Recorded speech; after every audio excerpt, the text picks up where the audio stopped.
Alors, puisque Monsieur Stéphane Marie en a fini avec ses haricots, passons au sujet suivant qui plaira plus aux gourmands qui apprécient les goûts qu'aux ultra-cartésiens qui se méfient de tout. L'Alsace est un haut lieu de la biodynamie. De nombreux maraîchers et viticulteurs ont recours à cette pratique. La Maison de l'agriculture biodynamique conseille, forme à la méthode du fondateur de cette pratique. Bonjour Hélène.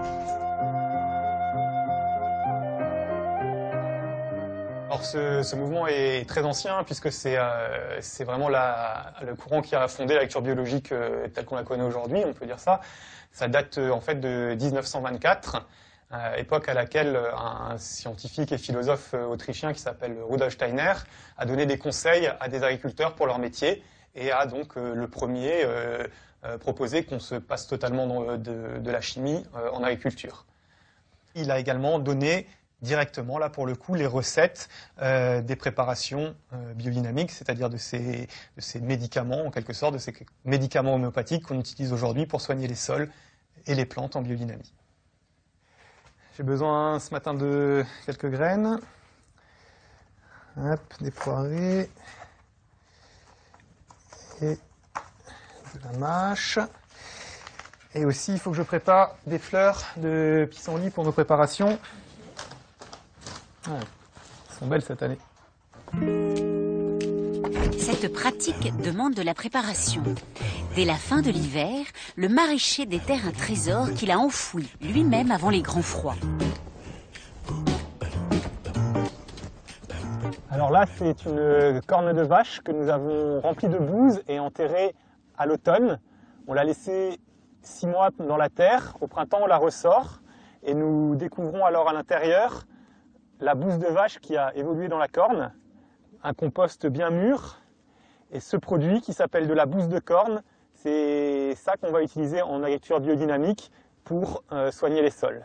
On a plus de vers de terre, plus de micro-organismes et donc des plantes qui peuvent s'alimenter de façon naturelle, de meilleure façon. On en introduit une petite quantité, vous voyez ça, il y a environ peut-être 25 grammes qui va suffire pour un très grand jardin. Mais il faut pour ça la diluer dans l'eau. Et je la dynamise, c'est-à-dire que je fais des tourbillons d'un côté, puis de l'autre. Ce geste permet en fait à l'eau d'enregistrer l'information de la bouse de corne. Et à l'image de l'homéopathie, c'est donc l'eau chargée d'énergie qui va traiter les sols. Alors ça, c'est la façon par laquelle on pulvérise la préparation de bouse de corne. On fait ça avec la balayette parce qu'on veut justement des grosses gouttes. On constate surtout des plantes qui résistent mieux aux maladies, un sol qui est plus beau, plus vivant. La différence est quand même importante et visible. Par exemple, sur la conservation des produits, on aura par exemple des patates qui pourront se conserver très longtemps pendant l'hiver sans germer, ou des courges, pareil, qui pourront se conserver pendant très longtemps facilement. On est quand même considéré par les agriculteurs biologiques comme des gens qui apportent des idées novatrices, des nouvelles techniques, des choses nouvelles. La biodynamie permet une véritable interaction entre maraîchers, viticulteurs et éleveurs. Car la vache est au centre du principe biodynamique. Il faut quoi, 2-3 bouses? 1 ou 2 kilos de bouse me suffira. Là, elle est magnifique. Là, elle est bien. Elle est consistante. Ouais. Tiens Patrick, ça c'est le petit lait. C'est le lait d'égouttage des fromages. Voilà. La vigne demande beaucoup de soins au moment de la taille. Chaque biodynameur vient chercher sa base pour la fabrication des décoctions. Donc en fait, c'est comme une recette de cuisine, c'est assez simple. Donc on a déjà la bouse de vache qui est l'élément organique, l'élément nutritif comme pour un sol, comme pour un compost. On a le petit lait avec toutes les bactéries et ce milieu très acide. Et puis là-dedans, on va rajouter maintenant de l'argile. De l'argile qui vient de Montmorillon. Pour terminer notre badigeon, on va prendre une décoction de prêle. La prêle sert à lutter contre les champignons. Donc on remélange avec la prêle.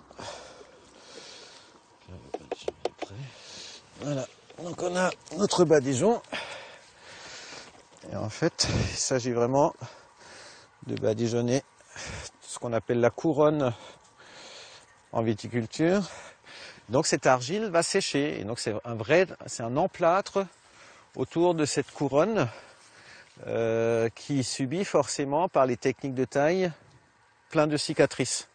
Ça, c'est des soins où on prépare déjà la plante pour l'année prochaine. Ça ne veut pas dire qu'en faisant ça, on n'aura pas de mildiou ou d'odium, mais on va diminuer la pression en tout cas, ça c'est évident. Enfin, nous, en biodynamie, on nous demande souvent, oui, effectivement, ce que Steiner nous a enseigné, c'est un peu ésotérique, ça vient des choses qu'on ne comprend pas, qui ne sont pas cartésiennes, qu'on ne peut pas mesurer.